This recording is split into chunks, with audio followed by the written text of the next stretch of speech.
All right, now let us do calculus cubic graphs. So a lot of learners actually have asked me to do some calculus cubic graphs, so I'm gonna be at that service regarding that. So I chose a 2015, wait, let me see, 2015 KZN trial examination question paper, and the calculus graphs were calculus cubic graphs were question 10. So we're going to do question 10.1, 10.2.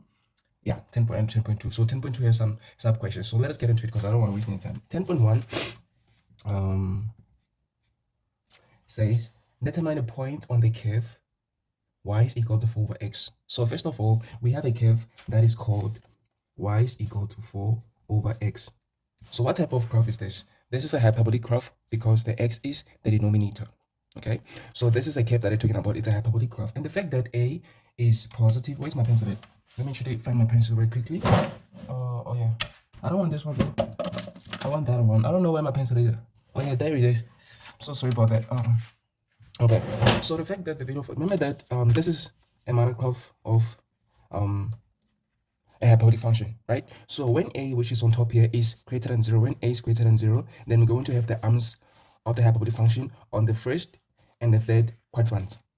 Okay, so on the third quadrant, y is negative, and on the second quadrant, x is negative, and on the first quadrant, x is positive, and y is also positive. So the fact that a is positive means that we're going to have the arms on the first quadrant and the third quadrant because it is going to be y over x. So y is positive and x is positive. Therefore, the quotient is also going to be positive. That is why a is greater than 0. And also, on the third quadrant, both x and y are negative. So negative y over negative x gives us a positive quotient. That is why a is also greater than 0 on this third arm. And when a is less than 0, of course, we're going to have the arms on the second and the fourth quadrant for the same reason. So I hope that you still remember those basics that we learned in grade 10, right? So I just wanted to remind you that this is a hyperbolic function.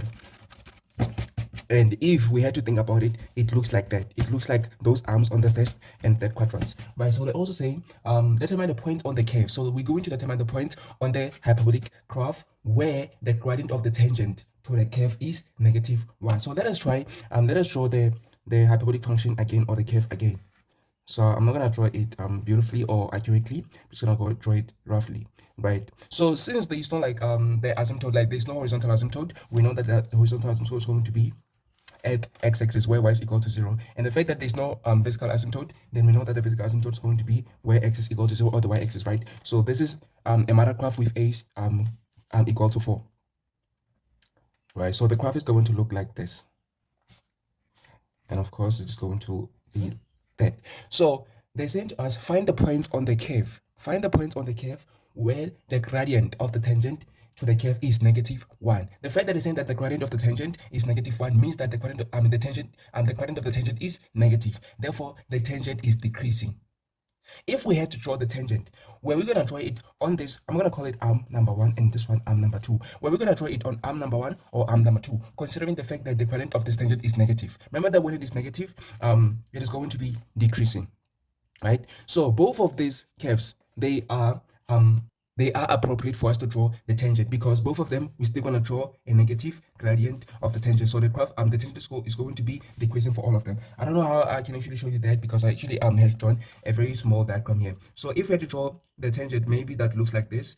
You can see that it was going to be decreasing, right? As the values of x increase, the values of y will be decreasing. So it will be a decreasing graph like that. Even if we do this, even if maybe we draw it like that, the tangent, it was still going to be decreasing. Even here, it was still going to be decreasing. It was still going to be decreasing. It was still going to be decreasing. So it doesn't matter where we draw the tangent. It was always going to be decreasing due to the fact that a is positive and the curves are on the what is it? The curves. Yeah, we can also call it the curves. The arms are on the first and third quadrant. So it's always going to be decreasing. The tangent is always going to be decreasing. So it actually makes sense that the gradient of the tangent is -1. But we're looking for the point on the curve where that tangent is -1. So how are we going to be able to determine that? We are going to be like the following. So this is y, right? So let us write it as f of x.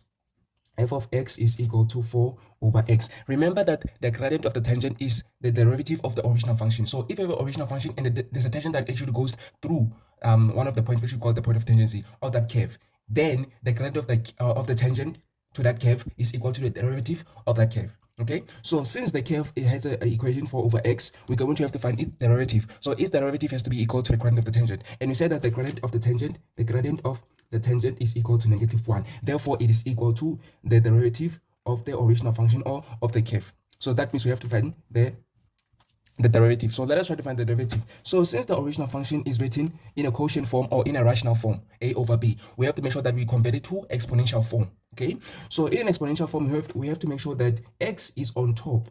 It doesn't matter what its exponent is. It has to be on top, not on the bottom. It has to be a numerator, not a denominator. So we're going to have 4, then we're going to take x to the top, and it's going to be x to the power -1. I'm not going to explain why. You already know this. You've been doing math since grade 1, so we did this since grade 10. So this is something that I'm not actually unfamiliar with. So since the derivative, actually this is the original function. I'm so sorry.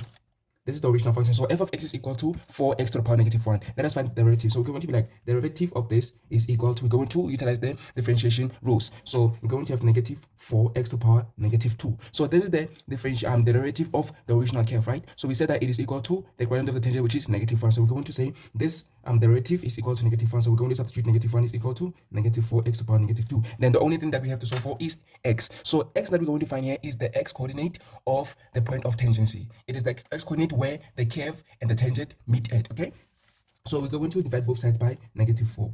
Divide both sides by negative. From here is just algebra, right? So we're going to have 1/4 on the left hand side because negative and negative makes positive. So we're going to have 1/4, and then -4 is going to cancel the -4, and we're going to have x to the power -2. So to make sure that we're only left with x on the right hand side, we're going to square both sides. Actually, not square. We're going to find the negative. We're going to raise them to -1/2 as an exponent, and then we're going to do that on the left hand side as well. Whatever that you do on the left hand side, we must also do on the other side, which is the right hand side. So the 2 is going to cancel the 2 on the bottom is going to cancel the 2 on top, and negative times negative is positive, and then we're going to have 1. So we're going to have x on the right hand side. What about on the left hand side? So on the left hand side, if you remember the the loss of exponents, we're going to reciprocate 1/4 so that the exponent becomes positive. So we're going to be like 4/1, which is also 4. Then we're going to change the sign of the exponent. So since it was negative, it's going to turn positive. This is an exponential rule that you should know from grade 10, right? So now we have 4 to the power ½ Everything to the power ½ is the same as the square root of that thing. So we're going to have x is equal to the square root of 4. Okay, so anything to the power of ½ is the same as the square root of that. So 4 to the power of ½ is the same as the square root of 4 to the power of 1. So we know that even though the square root does not have 2 here, it is there. So this is 4 to the power of 1 over 2. 4 over exponent over the root. So it is the square root of 4. Or the other person can actually look at in another perspective and say, since we know that 4 is a perfect square and it's 2 squared, we can say 2 squared to the power of ½ Then the 2 cancels the 2, we only left with 2. So you can say the square root of 4, which is 2, or just 2 to the power 2 to the power ½ Then x is equal to 2. Okay, so therefore this is the exponent of the point of tangency. The fact that I've actually found the exponent of the point of tangency, we can actually substitute back into the original equation of the curve and then find the corresponding y value, and that is how we find the coordinates of the curve. Okay, so we're going to be like we said y is equal to 4 over x. Therefore when we see x, we're going to put 2. So 4 over 2 is equal to 2. Therefore y is equal to 2 when x is also equal to 2. Therefore that point of tangency is 2 is 2, and you get your 5 marks. So this is how you answer this question. I hope that I've actually explained the way that you understand, and this was helpful. Now let us go to 4.2. 10.2. What am I saying for? I think it is because I was dealing with 4 over 2 and stuff like that. So yeah, let us go to 10.2. Let me actually shift my camera a little bit down so that you may be able to see this. I'm so sorry, I actually forgot to turn on my light. Now you can actually see better, I think. Right, so 10.2 says the graph of a cubic function with equation f of x is equal to whatever that equation is drawn. Then they're giving us the hints. So what are the hints? The hints are that this is 10.2. So 10.2, we have the hints. The hints are that f at 1 is equal to f. Should I actually write the equation? Yeah, it's fine. I'll write the equation on the besides that. So f of 1 is equal to f of 4, and they both equal to 0.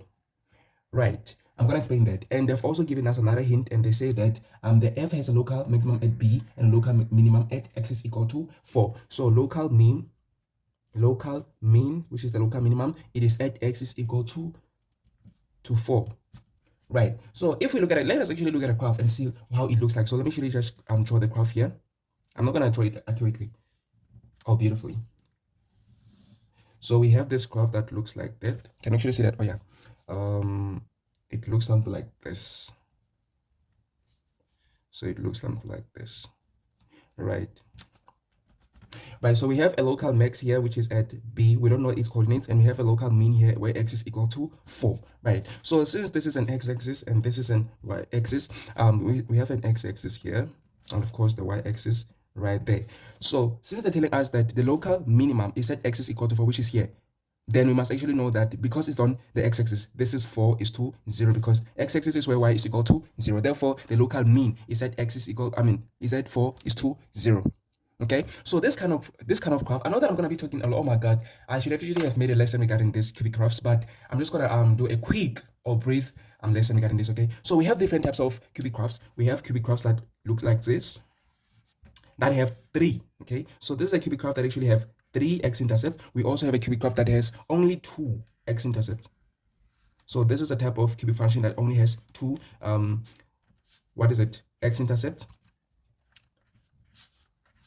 So we only have 1 and 2, and we also have one that only has 1 x-intercept. So it is that one maybe that actually looks something like this, and it only has 1 x-intercept.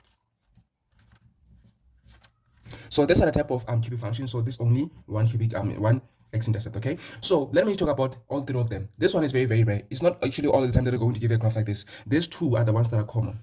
1, 2. This first one and the second one. This one has 2 x-intercept. This one has 3 x-intercept. Okay, so the one that has x-intercept, 3 x-intercept, it is in the form, I don't know if you're going to be able to see this, but it is in the form a x minus x1, x minus x2, x minus x3. So x1, x2, x3, they represent the x-intercept. Okay, so it is in the form a into x minus x1 and x minus x2, x minus x3. This one that has only 2 x-intercept, it is in the form a into x minus x1 squared, then x minus x2. Let me talk about that squared. Okay, so this squared here, it means that there's 1 x-intercept that is acting as 2. Okay, so that squared means that there's this 1 x-intercept that is acting as 2 points, or as more than 1 point. Okay, so it is that x-intercept that is also acting as a turning point. So we know that this is a local mean and this is a local max. So a local minimum is also one of the turning points or the stationary points, right? But we also have it as an x-intercept. So this point is acting as number 1 x-intercept. It is acting as x-intercept, but it is also acting as a turning point. So the fact that it's acting as 2 different points, we're going to assign it a exponent of 2 or a square. Okay, so that is why we have a into x minus x1 squared. So that x value that you see here, x1, it represents the x coordinate of both the x-intercept and the turning point. Okay, so this is the type of graph that we usually have in this example. Okay, so we have these different types of what do you call this, cubic functions, and the last one, it is in the form a into x minus x1 cubed. Why do we have this cubed? It is because we only have 1 x-intercept. So we don't have x2, we don't have x3, it's only x1. And because this is a cubic function, it must have cubic. Okay, so that is why it's going to be a into x minus 1 cubed. So we have 3 types of cubic functions. Okay, we have this one that is a into x minus 1 squared cubed. We have this one that is a into x minus x1 squared, x minus x2. We also have that long one. Okay, so right now in this example, we have this one that is in the form a into x minus 1 squared, x minus x2. So what I actually want to emphasize is that one of the x coordinates are not really x coordinates, one of the x-intercepts also act as a turning point, and it is that point that we have there. So therefore, where x is equal to 4, we know that it's a x-intercept because it's 4 to 0, but it is also the turning point. Okay, so that means the equation is in the form a into x minus x1 squared, x minus x2. I wanted to make sure that you understand that, and maybe if this is just a revision, you remember it. Okay, so please keep that information in mind. Right, so please remember that the example that we have here is a cubic function with the equation a into x minus x1 squared, x minus x2. So if we had to write it, okay, we're just going to write something like a into x minus, then x1 is going to be 4. So we're going to write x minus 4, then squared. Why squared? It is because it's acting as both the x-intercept and the turning point. It's acting as 2 points, and they are different, 2 different points. So that is why we put a 2 there as an exponent. Then we're going to have x minus x2.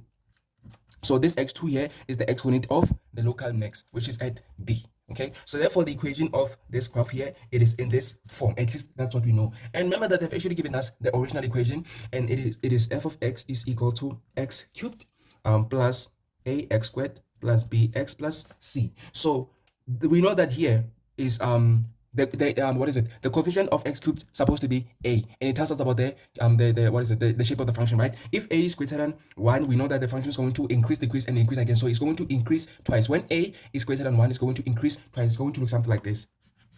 When a is greater than 0, so it's going to increase twice. But when a is less than 0, it's going to decrease twice. Twice. Okay, so the fact that a here is 1, we can see that a is 1 means that the shape of this function is going to increase twice. That is why it looks like increase, decrease, increase. So it is increasing twice. So that actually makes sense, right? So since we know that the function, this graph here has the value of a as equal to 1, not this a. The fact that they've actually put a here, b here, and c here, they're just trying to confuse you. Usually the graph is, the function has the equation a x cubed plus b x squared plus c x plus d. The fact that they actually push this to b, b to c, and c there, they've actually tried to confuse you. So when I'm talking about the a, I'm talking about the original a, not this a here. This A is actually B, this B is actually C, this C is actually D originally, but they're just trying to confuse you. This is what they typically do in an examination, to confuse you. They're just trying to take marks away from you. So you have to make sure that you are concentrated, you concentrate and you focus, okay? Right, so A here is is 1, okay? So it tells us about the function, the shape of the function. So since we know that A is equal to 1, so we have the coefficient as 1, therefore it's 1 here. Okay, therefore it's 1 here. Therefore, if you multiply 1 by everything, we're just going to have x minus 4 squared, then x minus x2. Therefore, the equation of this function is also in the form x minus 4 squared, x minus x2. So what we need to find is the x coordinate of the other local maximum, or another turning point, which is at B. Okay, so that means these two equations represent the same they represent the same cubic function. Right, so I'm going to need you to keep this information in mind. So this is the hint that actually give us this conclusion. Let us look at the first hint. So the first hint says f at 1 is equal to f at 4, and both of them are equal to 0.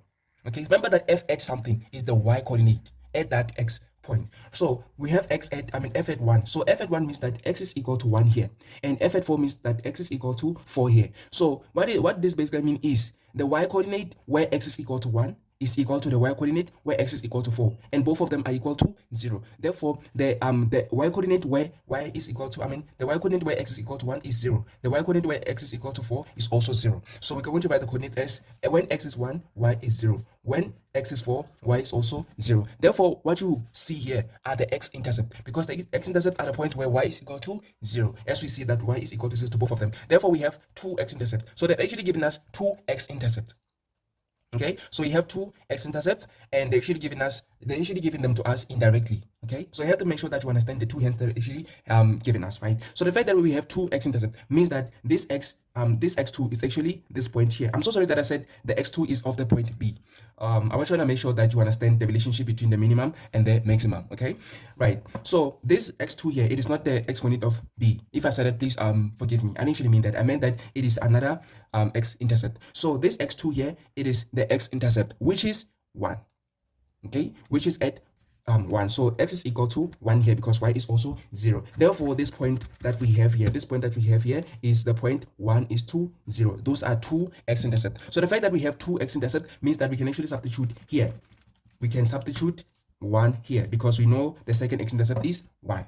Therefore, we can actually expand the fact that we actually have this equation in full like this. We can expand this equation to give us the values of a here, the values of b here, and the values of c here. I am doing an analysis. I have not yet answered the question. This is me just reading the scenario, looking at a graph, and also interpreting the scenario. Not actually the scenarios, the hints that we have actually been provided with, applying the knowledge that I know, and then doing an analysis so that I may prepare myself to answer the questions that are going to follow. So what I'm going to do, the fact that I've actually realized that this is the first x-intercept, which is also acting as a turning point, and this is the second x-intercept from the hint, then I'm going to expand this into f of x is equal to x minus 4 squared. Okay, let me just write x minus 1 first, because in grade, is it grade what is it? Is it grade 11? I don't remember what grade that is. I think it is actually grade 11, because the FOIL method was introduced in grade 10, so it is obviously grade 11. So in grade 11, we're actually taught to write the binomial first and then the trinomial after that.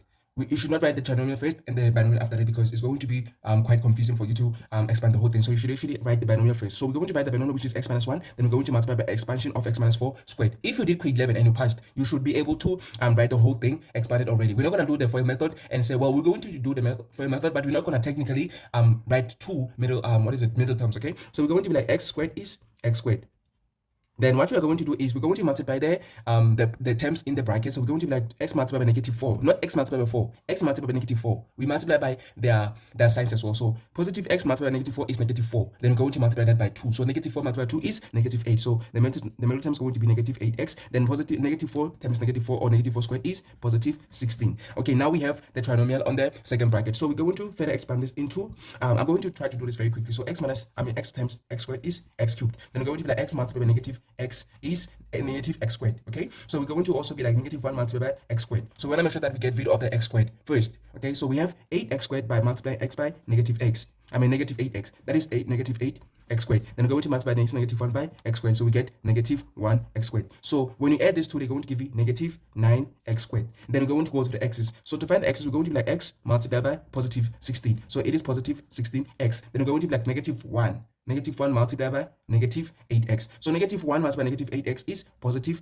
8x. When you add these two, they're going to give us positive 24x. Therefore, we have plus 24x. And then we're going to lastly multiply negative 1 by positive 16. We're going to get negative 16. Therefore, this is the equation of the cubic function expanded. Okay, so this is how we're going to have the equation in this expanded form. I have done this before answering the questions, before I know what the questions are. This is something that you should actually do in examination. This is probably going to take you around 5 minutes to do the whole thing if you usually practice math enough. If you practice math every day, you're going to get to a level where this analysis that we've just done here, you're going to do it in 5 minutes. Then when you get to the questions, there's certain questions that you will have already answered. So you're just going to go to your rough work. We call this rough work. So when you're in an examination, you have some space at the back of the paper where you're going to do your rough work. Okay, so when they're going to give you the hints, the scenarios, and the graphs, you're going to analyze them, but you're going to do so at the back of the paper. And I'm going to advise you to utilize a pen when you're doing your rough work, because at times you actually make mistakes when you are doing the final work, when you're giving the answers. But what they're going to do at the marking center, they're going to go at the back of the paper or at the spaces, right? And they're going to mark whatever rough work they're actually done, because they're going to credit you for the fact that you have worked out everything. Okay, so you have to make sure that you write everything in pen, because they don't actually mark anything that is written in a pencil. So you should write everything, your rough work, with a pen, so that maybe if you have actually made a mistake in the final work that you're going to submit, they're going to go at the back of the paper to see if maybe you had actually initially worked out the answers before you wrote the final work. So they're going to give you credits for that rough work, maybe 2 marks nyana or 3 marks and so on. Okay, so you should actually make the rough work at the back of the paper with a pen, right? So now that we have actually done this full analysis, we're going to go to the question. So let us go to 10.2.1. So 10.2.1. So sorry, let us go to the next page, because I don't have enough space to actually show you how to calculate everything. So please keep this information in mind. All right, so 10.2.1. 10.2.1. Remember that we said, well, let me write the information that we have written. So we said that, let me draw the graph again, I guess. Let me draw the graph again. Maybe let me actually draw it. I don't know. Where should I draw the graph at? Maybe let me draw it here. But I'm going to draw it very tiny. It's going to be very, very small, okay? So I'm going to draw it like that. And we're going to have something like this. So this is our cubic graph. And we have 4:0 here. We have 1:0 here. And then we have B there. So this is our graph here, right? We also have determined that the function, this graph has an equation, x minus 4 squared and x minus 1, which when we expand, we get x cubed minus 9x squared plus 24x plus minus 16.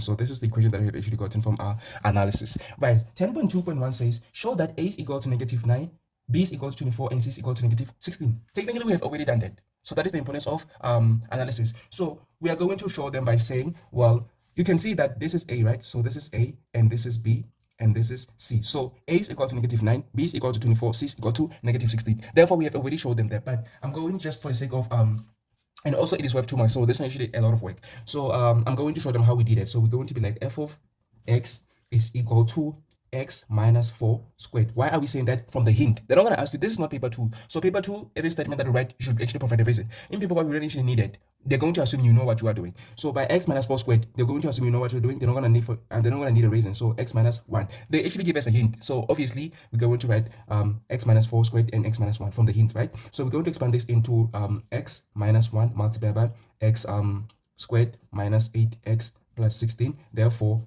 f of x is equal to x cubed minus 9x squared plus 24x minus 16. And this implies that a is equal to negative 9, b is equal to 24, c is equal to negative 16. And get your 2 marks.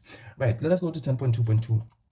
10.2.2 says, calculate the coordinates of b. So now that we have the equation of the function, we can actually calculate the coordinates of b, because b is one of the turning points. So to calculate the turning point, the coordinates of the turning point, remember that we're going to find the derivative of the original function, then we're going to equate it to 0 and then find the x coordinates. Then then substitute the coordinates into original formula to or original equation to find the corresponding y value. So we're going to find the derivative and say derivative is equal to, utilizing the differentiation rules, we're going to be like 3x squared minus 18x plus 24. From this, 3x squared negative 18x plus 24. Then we're going to equate this derivative to 0 and then solve for x. So I'm going to divide everything by 3, and I'm also going to do that on the left hand side. So 0 divided by 3 is also 0. So we're going to cancel this 3 and say this is x squared, because 3x squared divided by 3 is x squared. Then negative 6x, negative 18 divided by 3 is negative 6, then plus 8, because positive 24 divided by 3 is positive 8. So please forget the 3, which is the coefficient of x squared here. Then we're going to factorize this. If you don't know how to factorize, I always tell my students that if you don't know how to factorize, please utilize the quadratic formula. I have a video that I've actually posted on my TikTok page, which if you go to, you're going to find how to factorize a quadratic trinomial with a equal to 1. I've actually explained that thoroughly and very simply and very clearly. So we're going to factorize this. If you don't know how to factorize, please go to the quadratic formula, which is the record paper or in the formula sheet. So we're going to say x minus 4, x minus 2, right? So this is a factorized form of this. So obviously x is going to be equal to 4, or x is going to be equal to 2. This one we were expecting, because obviously x is equal to 4 is the x coordinate of one of the turning points. So this actually makes sense. So we already know that when x is equal to 4, y is equal to 0. So we don't actually need to substitute this back into the original formula, because we know that we're going to get 0, obviously, because we have 4 is to 0. But we're going to substitute x is equal to 2 into this original formula to get the corresponding y value, so that we may be able to find the coordinate of b. So we're going to be like f at 2 is equal to, into the original formula, we're going to be like 2 cubed minus 9 into 2 squared plus 24 multiplied by 2 minus 16. So what is this equal to? So I don't have a calculator near me, so I'm going to do this manually. So we have, with a pencil, we have 8. So we're going to be like 8 minus 36. 8 minus 36 is negative 24. Is that negative 24? Negative 28. So we have negative 28 plus 48. So it's going to be positive 20. So this is going to be 4. Okay, so yeah, I don't have a calculator with me. That is why I'm doing this manually. Where's my eraser at? Okay, here it is. So yeah, it is 4. It is 4. But let me really just quickly see, this is 8, this is 36. So 8 minus 36 is negative 28. 28 plus 48 is 20. 20 minus, yeah, it is 4. So we have 2 is to 4. Therefore b is 2 is to 4. And this is how we find the coordinates of b. Now that we have found the coordinates of b, let us go to 10.2.3. And this is how you get your 4 marks, by the way. So you're going to get your 4 marks by deriving this 1 mark, equating to 0, 2 marks, finding the 2 x coordinates, and then your last answer, which is the coordinate of b. 10.2.3 says determine the values of k for which f of x is equal to k has negative roots only. So this is one of the interesting questions which a lot of learners actually get wrong, or they're intimidated by. So f of x is equal to k. So they're saying that determine the value or the values of k which f of x is equal to k has negative roots only. So we're going to rewrite f of x is equal to k into the original equation, which is x cubed, what is it, minus 9x squared plus 24x, what is it, minus 16. Minus 16 is equal to k. So what you're going to do is we're going to look at our graph, right? And we're going, first of all, let's actually take k to the left hand side. So we're going to have this plus 24x minus 16 minus k is equal to 0. So this thing that you see here, it is the y-intercept. The very same way this negative 16 here was the y-intercept, which is here, by the way. This is the y-intercept, which is negative, which is 0 is to negative 16, because the y-intercept is negative 16. So the very same way negative 16 was the y-intercept, negative 16 minus k is going to be the y-intercept, the new y-intercept, okay? Therefore, the y-intercept is going to be 0 is to negative 16 minus k, okay? So that's going to be the new y-intercept, right? So what we want is that the function or the graph only has negative roots. Okay, so the roots are the x-intercept. Okay, so the roots are the x-intercept. So the x-intercept are the point where y is equal to 0. So x-intercept. So the x-intercept are where y is equal to 0. Okay, so we have to keep these two informations, or these two notes in mind, right? So this is the original graph, right? So what you're going to do is we're going to shift it to the left. We're going to shift it to the left so that we may have two two x-intercepts, or the roots, two roots that are negative or that are less than 0. Okay, two roots that are negative or less than 0. So we're going to shift it to the left so that maybe one here can be somewhere else. So let me actually just redraw it in such a way that you're going to be able to see what I'm talking about. So this is going to be the cubic function. Is it to let me actually do this. All right, so this is how the cubic function is going to look like after shifting it to the left. So we're going to shift it to the left so that we may have negative roots, or roots that are negative. So you can see that this is the y-axis and this is the x, x-axis. Now the roots, which are the x-intercept, are on the negative side of the y-axis. Therefore, they are negative. This is the second and the third quadrant are where x is less than 0. So therefore, the roots here are negative, which is what they want, right? So we have to shift this graph to the left. So they're looking for the values of k that is going to allow this to be possible. So what is going to happen to the y-intercept? That is what they're asking us, okay? So what is going to happen to the y-intercept? How does the y-intercept have to shift for us to be able to get a graph that looks something like this? So for us to get a graph that looks something like this, what is going to happen to the y-intercept? So you can see that the y-intercept will have to do what? Okay, well, when we shift to the left, this point that you see here, which is the y-intercept, it is no longer going to be the y-intercept. So as we shift to the left, the y-intercept is going to be somewhere there. It's going to be on top. As you can see that it's going to be on top. So it's going to be on this, what is it? The concave up curve, or the arm. It's going to be on the concave up curve. Initially, it was on the concave down. Curve, or the arm, right? It was here. But as we shift it to the left, then the y-intercept is going to be on the concave up curve, or the arm is going to be up there. Therefore, the y-intercept will have to increase. It will have to go up. So the y-intercept will have to be above. The y-intercept initially was below the x-axis. This is the x-axis. So initially the y-intercept was below the x-axis. But as we shift it to the left, which we're going to do that because we want to achieve whatever the conditions are with this question. The conditions are that the x-intercept or the roots must be on the left-hand side of the y-axis. So we're trying to do that. So we're going to shift this graph to the left to be able to achieve a curve that looks like that, the one that we want, right? So what is going to happen to the y-intercept? Why are we talking about the y-intercept? It is because of this, negative 16 minus k. So negative 16 minus k is the y-intercept. So we want to know what happens to the y-intercept for us to be able to determine the coordinates of k, or the values of k, right? So we focus on negative 16 minus k, which is the y-intercept. We want to know what's going to happen to the y-intercept. So as we shift this graph to the left to achieve a graph that looks like this, the one that you're looking for, what is going to happen to the y-intercept? It will have to be above the x-axis. This is the x-axis here. Initially was below. So if the y-axis, the y-intercept is below the x-axis, then we're going to have that graph that looks like that. So this is the graph. This is a graph where the y-intercept is below. This is a graph where the y-intercept is below the x-axis. So when the y-intercept is below, the x-axis, then we're going to have positive roots. When the y-axis is below the x-axis, not the y-axis, when the y-intercept is below the x-axis, then the roots are going to be positive. That is not what we want. We want the roots to be negative. So for the roots to be negative, the y-intercept will have to be above. Okay. So the y-intercept will have to be above. So y-intercept will have to be above. The y-intercept will have to be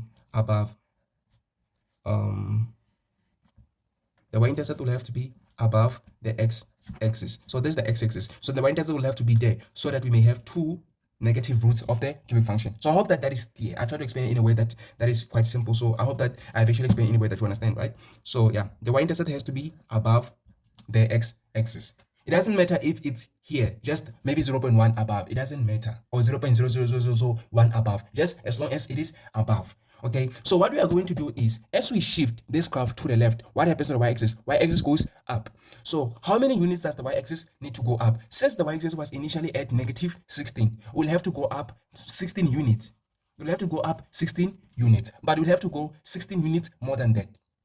So you have to go up 16 units. When it goes up 16 units, then the y-intercept is going to be exactly on the y-axis. So the y-intercept is going to be exactly on the y-axis like this. So we're going to have something like this.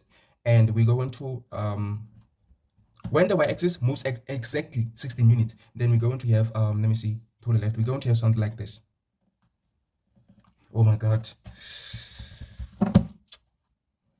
So we're going to have a graph that looks like this.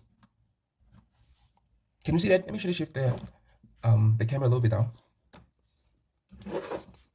And to the left. Okay, that's better now.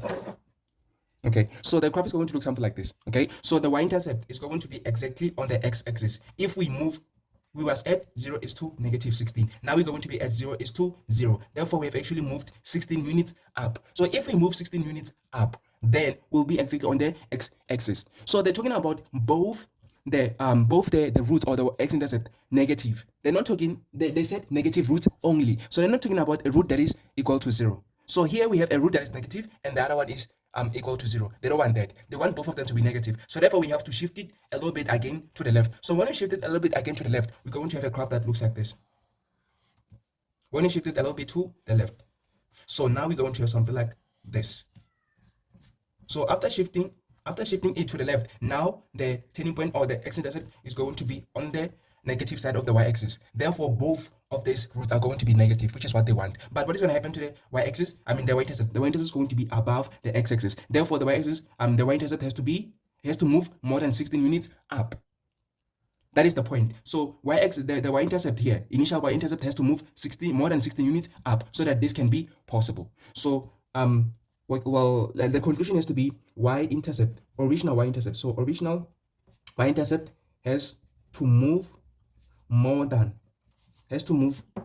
okay, this is move, has to move, then this is more than 16 units up. Okay, so we have negative 16 minus k. Okay, so this is the y-intercept, right? So the y-intercept is 0 is to negative 16. Oh my god, negative 16 minus k, right? Minus k. So this is the y-intercept, which is this one that I've written here. Y-intercept 0 is to negative 16 minus k. So if this y-intercept has to move more than 16 units up, what is going to happen to the value of k? That is what we're trying to find. I know that I actually took long to explain this, but you have to understand what is actually going to happen with the graph. How will the graph shift so that the values of k can allow us to have a graph that they want, which is this one. Okay, right. So what is going to happen to the y-intercept? The y-intercept have to shift 16 units, more than 16 units up. So if we say that, for example, if we say that the original, how do we, okay, well, the original is there at the top. Okay, so the original function is here. If we say this is 0 is to negative 16, then we say, and you say that this graph has to move more than 16 units above, then this negative 16 minus k is the y-intercept. It has to be above 0. Okay, so this y-intercept has to be on top of the x-axis. Therefore, it has to be positive. So the y-intercept has to be positive. This one here is negative. The y-intercept is negative. It has to be positive. So for the y-intercept to be positive, we're going to write the y-intercept, which is negative 16 minus k, has to be greater than 0. So the y-intercept now will be positive and it will be above the x-axis. So that is how we're going to be like, it has to be positive and greater than 0. So how are we going to find the value of k? We're going to be like, okay, the y-intercept, which is negative 16 minus k, it has to shift more than 16 units above. I mean, more than 16 units up. So it's going to be above the x-axis. Therefore, y is going to be positive there. So we're going to be like, y is going to be positive. Therefore, we're going to be like negative 16 is greater than, then we're going to take k to the right-hand side. We're going to have k is less than negative 16. So the value that I'm looking for is k is less than negative 16. As you can see that we have just what is it? We've just interchanged k and negative 16. So we have k is less than negative 16. As long as k is less than negative 16, then this graph is going to be possible to be achieved. Okay, so as long as this is going to happen, so as long as k is less than negative 16, then we're going to have the graph that they want.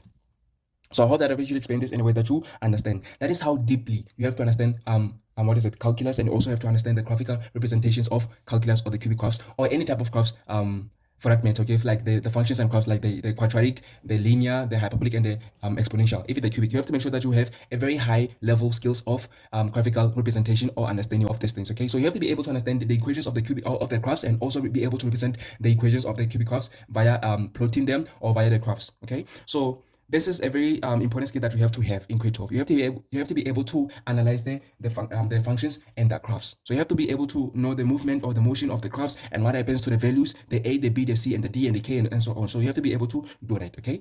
So if you don't actually have enough, if you don't actually have an advanced skills regarding the graphs and the representation of the graphs, then we have to you still have a long way to go. You have to go back to your books.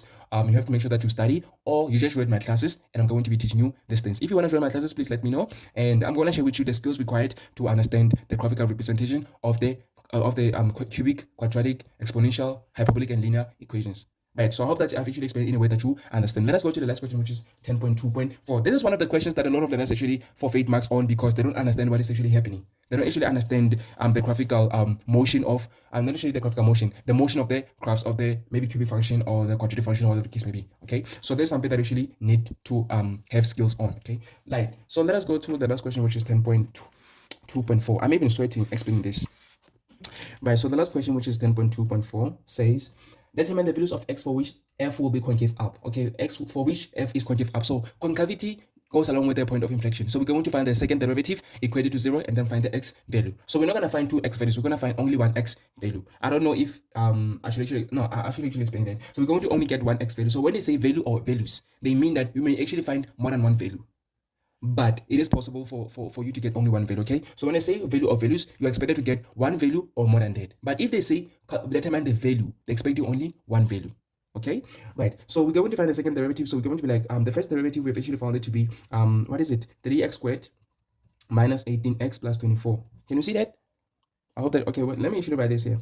10.2.4. So we're going to find, we have found the first derivative to be equal to 3x squared minus 18x plus 24. So we're going to find the second derivative by deriving the first one. So we're going to be like 6x minus 18. Then we're going to equate this to 0 and then solve for x. So what we're going to do is we're going to divide both sides, everything by 6. So we're going to have x minus 3. So we have divided everything by 6. So we have said 6x divided by 3, 6x divided by 6 and negative 18 divided by 6. So 0 divided by 6 is also 6. So we're going to have 0 is equal to x minus 3. Therefore, we're going to take negative 3 to the left hand side is going to become positive. Therefore, x is equal to 3. So this is the x value that they're looking for. X is equal to 3 is the value that they're looking for, and this is how you get your 2 marks. So you're going to get your 2 marks by deriving and then also finding the x value. And this is how you get your 15 marks in this type of questions. So I hope that you have actually enjoyed and learned one or two things in this video. Thank you very much for watching this video till this far. We're gonna meet again in the next video. Ciao for now.